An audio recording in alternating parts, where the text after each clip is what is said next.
In Livingston, New Jersey, there is something very unique and special. An Indian bakery, a bakery that focuses on classically creating things with global flares and flavors.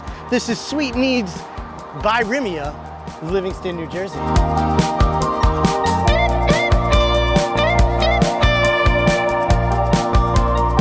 Hi, I'm Ridhima, and we're the owners of Sweet Kneads Bakery. So Sweet Kneads Bakery started as our passion project. I've been a pastry chef / baker for over 10 years. When our sign went up saying coming soon, I started getting emails from people in town that could you please consider being kosher because there's no kosher bakery nearby. We did our research, we changed a lot of things. We had to learn a lot. It's a blend of very different flavors from all over the world combined in one little shop.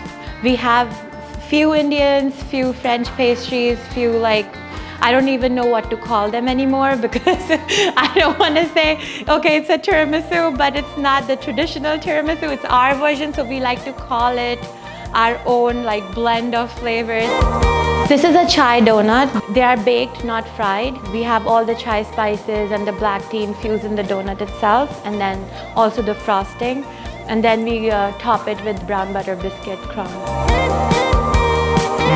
Oh, this is definitively a donut that happens to be baked. Then right away you immediately get a sense of that circle shape, that circle donut texture. But the flavor is so kind of sweet chai. It's sweet, kind of breathy clove cinnamon, but there's layers of sweet and milk.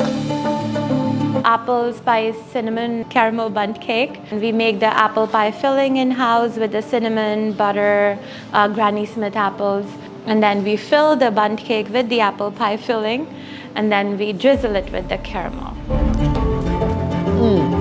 Absolutely perfect. You have kind of those rigid kind of textures, but the bake is so soft and perfect.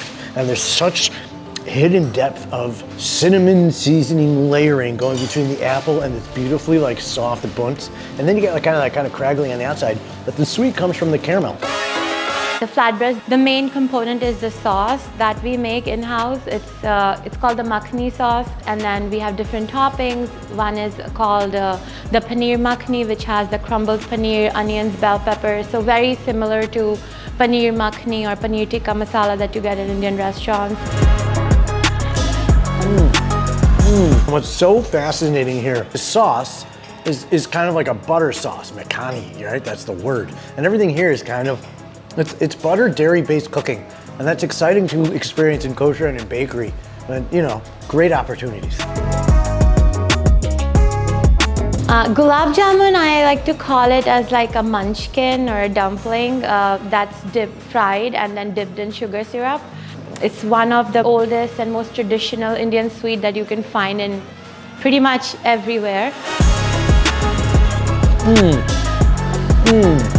That cheesecake is perfectly set, it perfectly holds. There's a lot of love, but the sweet and how all the flavors layer here are magnificent because there's different textural contrasts that taste like different parts of sweets, and there's evocative memory when you're trying one thing that reminds me of somebody else's memory, and then it's just layered in something else that is so sweet that I'm familiar with. It's just mind-blowing baking.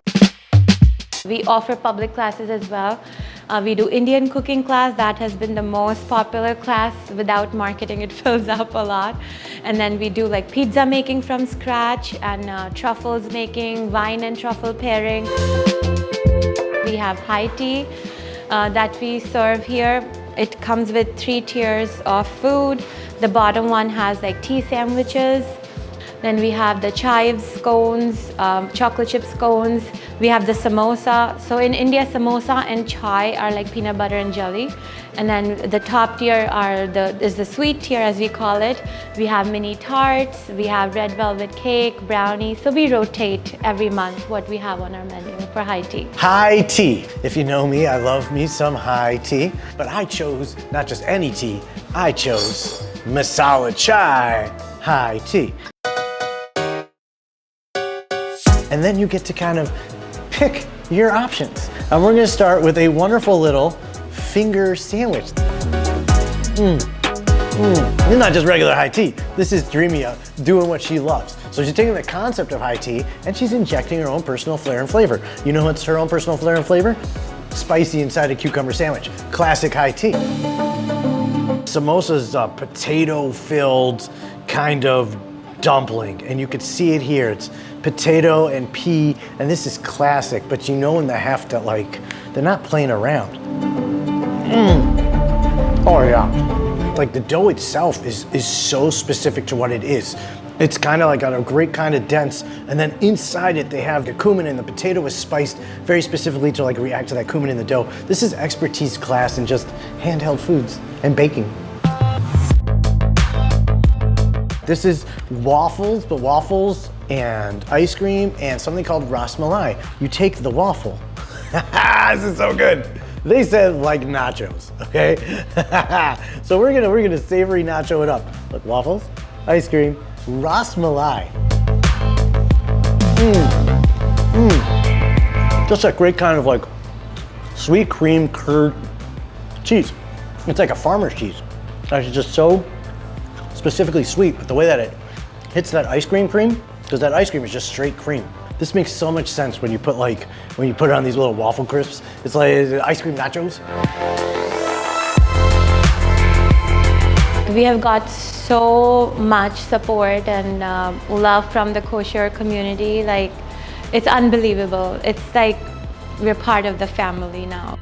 There's really nowhere else in the country that is kind of blending baking and these flavors, these Indian flavors together. This is an experience that you get to try as just somebody who loves baking. Sweet Kneads by Ridhima. That's why we're tripping the kosher. That's why we came to Sweet Kneads by Ridhima here in Livingston, New Jersey.